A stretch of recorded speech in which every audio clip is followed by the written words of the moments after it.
Ada yang pernah bilang gini, jadi orang yang gak enakan ternyata menyiksa ya. Jadi orang yang mendahulukan kepentingan orang lain daripada kepentingan diri sendiri ternyata menguras tenaga. Karena gak semua orang memiliki prinsip yang sama. Hal ini paling sering terjadi saat teman minta ditombokin dulu misalnya.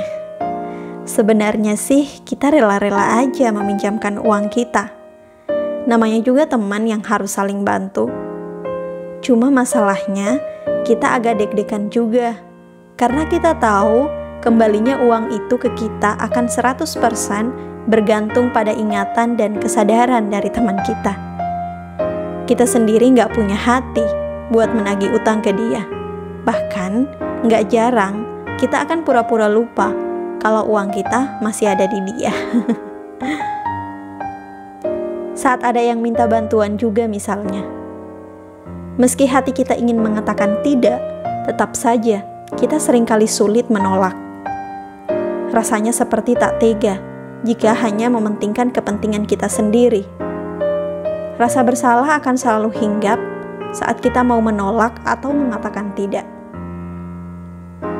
Atau saat seseorang menyinggung perasaan kita juga misalnya. Kita tak segan-segan mengatakan, gak apa-apa. Padahal sebenarnya kita sedang tidak baik-baik saja saat itu. Untuk menghindari konflik, kita berusaha untuk selalu minta maaf lebih dulu.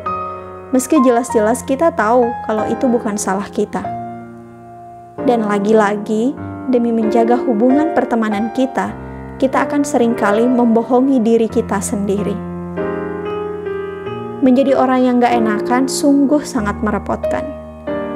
Kita seringkali merasa serba salah, ragu untuk mengungkapkan isi pikiran yang sebenarnya, takut menyinggung perasaan orang lain, tidak tega untuk menolak, dan banyak kerepotan-kerepotan lainnya yang membuat kita baik sama orang lain, tapi tega terhadap diri sendiri. Untuk kamu yang hari ini masih saja sulit untuk mengatakan tidak, maka mulai hari ini kamu harus bisa bilang tidak jika memang itu bertentangan dengan hati nuranimu. Misal, kamu benar-benar tidak punya waktu karena kepentinganmu sendiri, atau temanmu meminta bantuan yang akhirnya menjadikan hal-hal negatif. Jika memang dirasa itu di luar kemampuanmu, tolaklah dengan alasan yang wajar. Mereka belum tentu akan mengecapmu sebagai orang yang buruk kok. Bisa jadi mereka akan langsung move on dan langsung mencari orang selanjutnya yang bisa dimintai pertolongan. Semua akan baik-baik saja.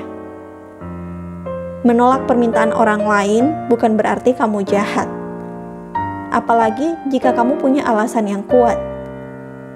Jahat itu adalah saat kamu sengaja menyakiti hati orang lain. Ini jelas-jelas konteksnya berbeda.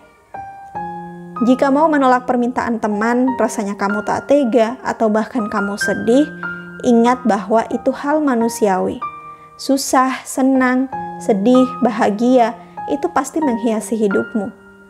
Jadi selagi kamu punya alasan yang kuat, kenapa takut berkata tidak? Menjadi orang baik yang selalu siap menolong teman itu sangat baik. Tapi jangan sampai kepentingan yang diminta orang lain justru menghalangi dirimu sendiri. Berlaku tegas dan sedikit marah ketika ada yang gak beres itu wajar banget kok. Penting bagi kita untuk menjaga hati kita terlebih dahulu, baru kemudian menjaga hati orang lain. Menyenangkan hati orang lain bukan tanggung jawab kita. Berhenti jadi orang yang gak enakan.